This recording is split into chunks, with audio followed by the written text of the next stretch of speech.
IVM.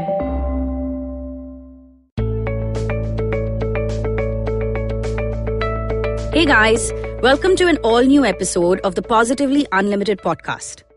But I have a question for you. Well, as always, for you guys who've been tuning in week after week, what are the 3 things about yourself that this podcast has helped you learn? You know, I ask myself 2 questions every day, sometimes multiple times in the day. 1, what do I really want? And 2, what have I learned about myself today? If you're wondering what's with all the Q&A, the letter from the A to Z of Positive Action deck in my hand today is you. And this is the episode where we learn to understand ourselves better. To know why you want something so bad, or to make sense of why you react the way you do in that particular relationship. It's time we become our own best friend. I often say this. You set an example for other people to treat you well when you treat yourself correctly and with love. But to do that, you need to know yourself, your likes, dislikes, wants, and every single trigger. Today, I want you to think of your go-to negative emotion or reaction. Is it anger? Or are you someone who cries very easily? Maybe you're someone who's full of fear or judgment about yourself or others. If you're wondering what this emotion is, think of your most common reaction when faced with a problem or a tough situation. It will be an intense reaction, one that goes 0 to 100 in seconds. Or it's a reflex that doesn't wait for a cue of any kind. Say, for instance, you snap at people very easily. I'm guessing when something blocks your way, you get angry. Well, here's the question you need to answer. What is your anger telling you about yourself? Why do you react to people with irritation, which is a degree of anger, by the way, sometimes laced with impatience too, instead of responding to them in a more appropriate manner? Anger highlights one of 2 things. Someone or something is threatening the boundaries you have created. Or then, you don't have any boundaries and hence someone or something is pushing you the wrong way. But we don't just stop at that question. And at this point, you may realize that you will have to listen to this episode a couple more times to really get to the root of this behavior pattern. The questions I've just asked only allow us to peel through the topmost layers. The real work begins when you dig deeper. So where or from whom did you learn this reaction? Sometimes how we behave is a reflection of someone else's behavior. Possibly our parents, or anyone else we've known for a long time and who has impacted our lives in some way. At other times, these behavior patterns are the result of experiences that we've had. For example, the girl who was always told, "You're a girl, you must behave like this or not behave like that." Well, she grows up to be a rebel of sorts, and when a request or task is preceded with or followed by, "You have to do this," she reacts with a stubborn determination to not do as told. And if that task has anything to do with her gender, the person asking her better take cover, because she's really gonna let him have it. So you see, she is reacting to something being asked of her in a certain way. But this reaction has nothing to do with the present. It's stemming from a noise that's on repeat from the past. Another example would be of how certain situations or experiences dictate our behavior patterns. For instance, say there was this person who struggled to succeed in his field for many years. Now, many years later, he's doing well for himself and rising up in his career just as he wanted. However, every time he has to move to the next level or he is told to make something happen, he goes into a negative zone thinking and believing that something is going to go wrong in the last minute. It's almost as if he is constantly on guard waiting for struggle to come knocking. Fear. Words of doubt, those are possibly his go-to reactions. He may cover it up saying it's a big leap or task and he's only being cautious.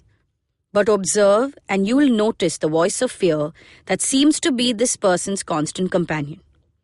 You will hear this voice in many other situations, but the tone may be softer, almost disguised under another emotion or a stronger mindset.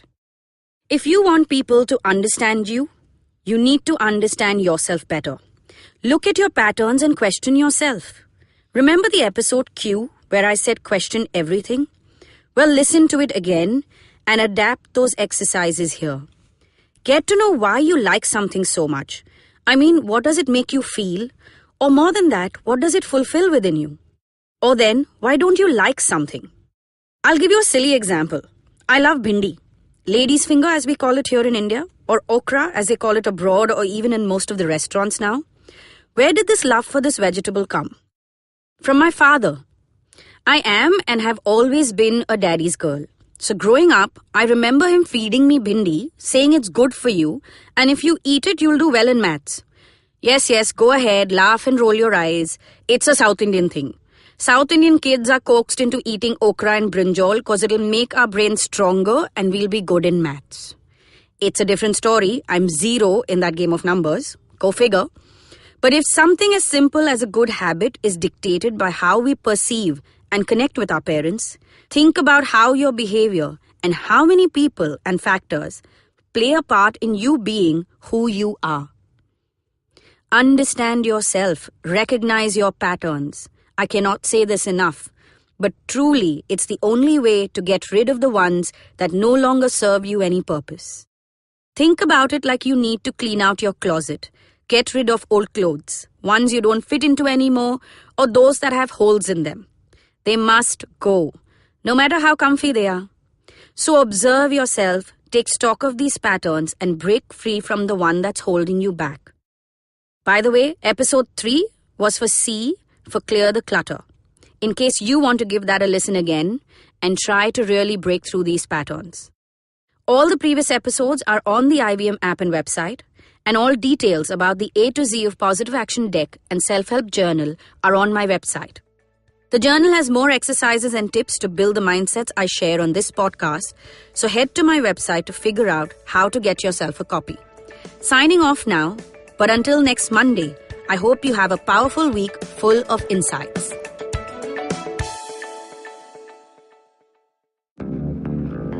Did you know that Parsis in Mumbai, instead of being left at the Tower of Silence after they die, are now cremated? And why? Because a cow fell sick in the early 1990s. Did you know that the smog in Delhi is caused by something that farmers in Punjab do and that there's no way to stop them? Did you know that there wasn't one gas tragedy in Bhopal, but 3? One of them was seen, but 2 were unseen. Did you know that many well-intentioned government policies hurt the people they're supposed to help? Why was demonetization a bad idea?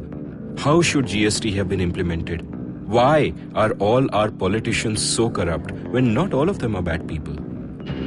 I'm Amit Verma, and in my weekly podcast, The Seen and the Unseen, I take a shot at answering all these questions and many more. I aim to go beyond the seen and show you the unseen effects of public policy and private action.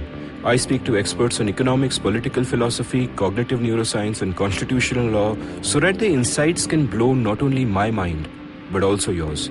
The Seen and the Unseen releases every Monday. So do check out the archives and follow the show at seenunseen.in. You can also subscribe to The Seen and the Unseen on whatever podcast app you happen to prefer.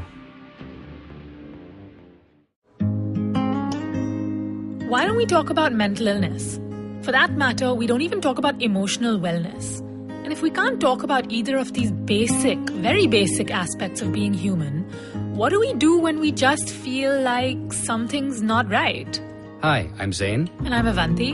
And this is Marbles Lost and Found, a show where we invite conversations about mental health and illness and just get people to talk about it, because it's okay to do so. Catch Marbles Lost and Found every Tuesday on the IVM app, website, or anywhere you get your podcasts from.